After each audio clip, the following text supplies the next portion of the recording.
খুব ভালো লাগতেছে। এটা নিয়ে ২ বার আসছি।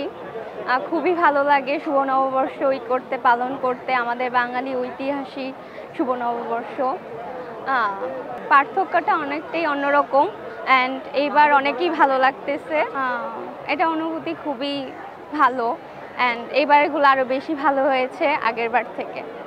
আর বাঘও দেখছি। তুমি কি ভয় পেয়েছো কিনা? না, আমি হাঁস দেখছি, অনেক কিছু দেখছি। হাসিনাকে দেখে ভয় পেয়েছো?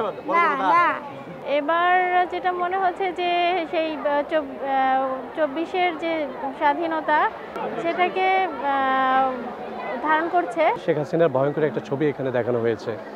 তো এটা দিয়ে মানুষ কি বুঝতেছে?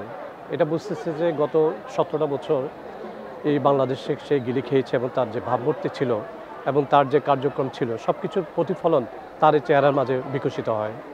এবং এবারে মঙ্গল শোভাযাত্রা একটা প্রতীকী ছিল ইলিশ মাছ। দেখেন বাংলাদেশের একটা ঐতিহ্য এবং গড গিফটেড একটা মাছ হচ্ছে ইলিশ মাছ, যেটা ন্যাচারালি আল্লাহ আমাদেরকে দিয়ে থাকেন। অথচ এই মাছটা আমাদের মঙ্গল শোভাযাত্রা অন্যান্য বছরে হয়নি।